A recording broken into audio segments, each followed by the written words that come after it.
Meu irmão, como é difícil hoje você ser alguém que crê nos dons, um continuista, um pentecostal, um carismático, não sei como é que você se identifica aí, mas olhando para a realidade da igreja no meio desse circo, você não se sente aflito, você não se sente desesperado? Porque a gente sabe e crê que os dons continuam sendo vigentes e necessários para a igreja, mas quando a gente vê essa loucura ao nosso redor, a gente se pergunta que caminho que a gente está seguindo.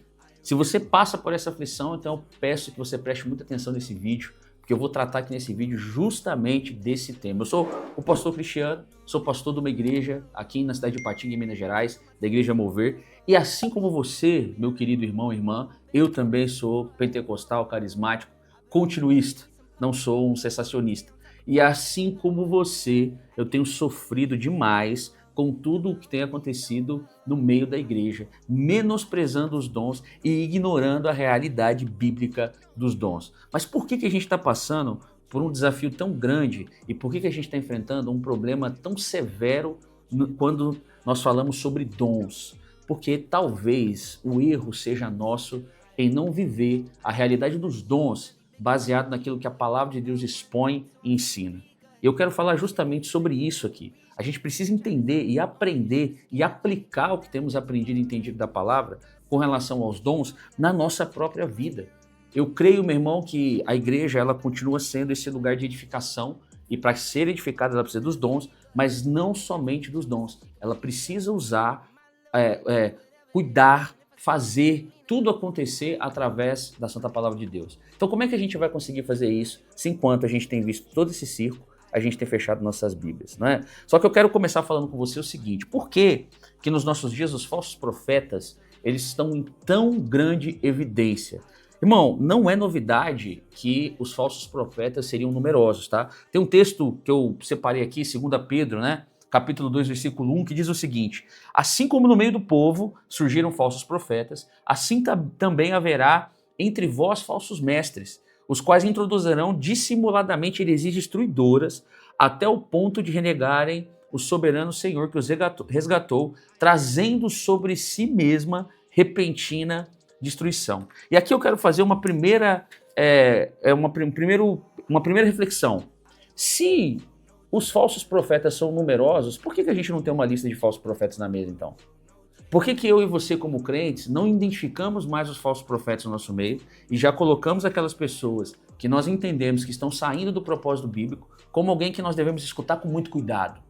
Porque nós relaxamos no cuidado que nós deveríamos ter em fazer com que a palavra de Deus fosse uma base até daquilo que nós estamos nos alimentando. A primeira coisa que a gente precisa fazer é analisar tudo, irmão. É tudo, tudo, não é parte, mas analisar tudo, tanto a pregação que a gente escuta, quanto a forma como um dom está sendo usado. Para isso, para analisar tudo, nós precisamos de uma base forte que é a própria palavra de Deus. Nós precisamos analisar como os dons estão sendo aplicados, como a palavra está sendo entregue e até mesmo como a profecia está sendo mandada, direcionada sobre uma comunidade, sobre uma nação, sobre a vida de alguém, justamente pela própria palavra de Deus. Em Atos capítulo 17, versículo 11, a palavra diz o seguinte: ora, estes de Bereia eram mais nobres que os de Tessalônica, pois receberam a palavra com toda avidez, examinando as escrituras todos os dias para ver se as coisas eram de fato assim. Os crentes de Bereia, eles estavam examinando tudo que o apóstolo Paulo pregava. Irmãos, o apóstolo Paulo, aquilo que o apóstolo Paulo pregou, virou cânon para mim e para você. E você já imaginou que até aquilo que o apóstolo Paulo pregava, os crentes de Bereia, os irmãos de Bereia, analisavam à luz das escrituras? O que fora disso a gente não vai analisar? O grande problema é que talvez esse circo tenha se montado e esses homens tenham ganhado tanta visibilidade porque nós não temos aberto nossa Bíblia e não temos entendido, à luz da palavra de Deus, como usar os dons de uma maneira que edifique, exorte e console, como a palavra de Deus pede. A gente fica tão entretido pelo espetáculo e às vezes a gente transforma tudo em meme, né? Tudo fica memificado, que a gente para de trazer uma elucidação clara da Bíblia para entender como que nós devemos nos posicionar hoje como igreja e como aqueles que creem nos dons. Então, muitas vezes, a dor que a gente está sentindo de ver como os dons estão sendo usados como circo, como entretenimento para poder animar uma plateia, seja também culpa nossa, de não nos posicionarmos à luz da palavra de Deus e não nos inspirarmos nesses irmãos de Bereia para poder analisar tudo aquilo que está sendo dito, pregado e manifestado na nossa frente. Muitas vezes nos falta um discernimento bíblico claro para a gente poder definir uma linha. Olha, isso aqui eu creio ser algo que contempla a palavra de Deus. Passou dessa linha, o Senhor não está mais nesse negócio. Isso já é invenção humana. Isso já é crendice nossa. Para que a gente não caia nessa armadilha, você precisa começar a ter, a partir desse momento, uma análise crítica profética. Eu não vou deixar, irmãos, de ser um continuista. Eu sei da real experiência que eu vivi. Eu sei daquilo que eu tenho vivido no Senhor. Mas eu nunca vou colocar minha experiência acima da palavra. Pelo contrário, toda e qualquer experiência que eu venha viver e ter, e todo e qualquer dom que Deus permita que eu viva no meu ministério, na minha vida, eu quero que seja vivido segundo a vontade de Deus e segundo a palavra de Deus. Só que para isso acontecer, eu tenho que parar de ser um menino. Eu tenho que parar de ser uma criança. Eu tenho que parar de ser alguém que é movido pela novidade e começar a ser guiado pela minha Bíblia. Não é só porque alguém diz que está falando em nome de Deus que eu tenho que receber como se fosse Deus. Não é porque alguém está usando um dom de uma determinada maneira em cima de um altar que isso valida para usar aquele dom. Tudo deve ser analisado à luz das Escrituras. Tudo deve ser analisado segundo a palavra de Deus. Agora, talvez você se pergunte que, de uma maneira mais objetiva, como é que eu analiso uma profecia ou alguém que está manifestando de alguma forma o dom profético? Em 1 Coríntios capítulo 14, versículo 29, o apóstolo Paulo diz o seguinte: tratando-se de profetas, falem 2 ou 3, e os outros julguem cuidadosamente o que foi dito. O que esse versículo aqui nos ensina? Que a primeira coisa que a gente precisa entender é que a análise de uma profecia, ela precisa ser feita numa comunidade, por pessoas maduras, não só por um indivíduo. Não é só porque alguém falou que deve ser imediatamente recebido. Nós não vamos menosprezar um mensageiro que tenha sido usado por Deus ou que se diga ser usado por Deus, mas nós não também vamos colocar ele como sendo o próprio Deus.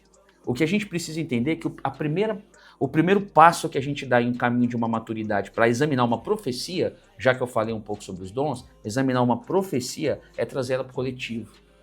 É 2 ou 3 examinando enquanto alguém está profetizando. Esse versículo mostra de uma maneira muito clara que profecias, elas não devem ser um uso de manipulação totalmente individualizado.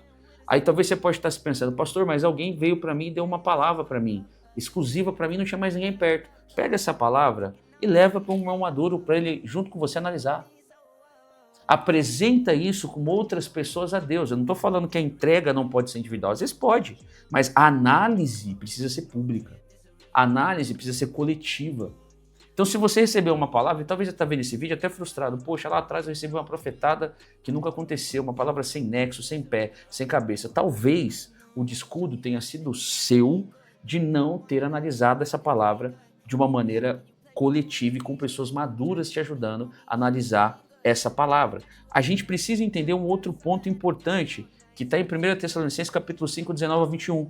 Diz o seguinte: não apaguem o espírito, não tratem com desprezo as profecias. Aqui o apóstolo Paulo está falando, olha, não é para você anular nem desprezar as profecias. E ele complementa, mas ponham à prova todas as coisas e fiquem com o que é bom. O que o apóstolo Paulo está dizendo aqui de uma maneira muito clara é que até uma profecia entregue pode ser parte útil e parte inútil. E aí você se pergunta assim, pastor, como que uma profecia ela pode ser parte útil e parte inútil? Eu quero ler um trecho que eu resumi e extraí da Teologia Sistemática do Wayne Grudem. Diz o seguinte: o Wayne Grudem, em sua obra de Teologia Sistemática, aborda o dom da profecia no Novo Testamento, destacando que, embora a profecia seja uma comunicação divina, sua transmissão por seres humanos pode ser imperfeita. Entende aqui esse ponto?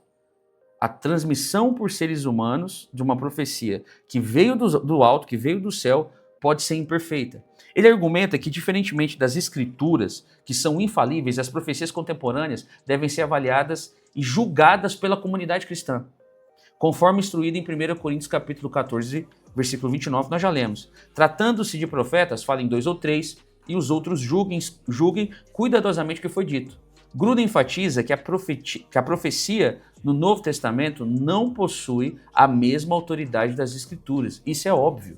E, portanto, está sujeita ao discernimento e julgamento da igreja.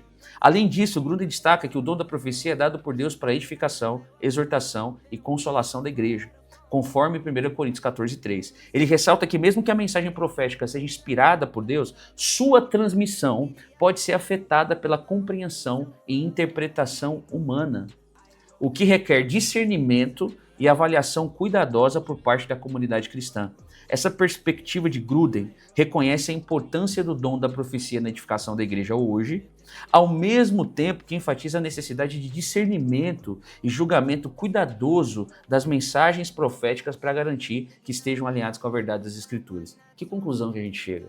Que o grande erro que a gente está cometendo é achar que toda profecia ela deve ser recebida sem nenhuma análise.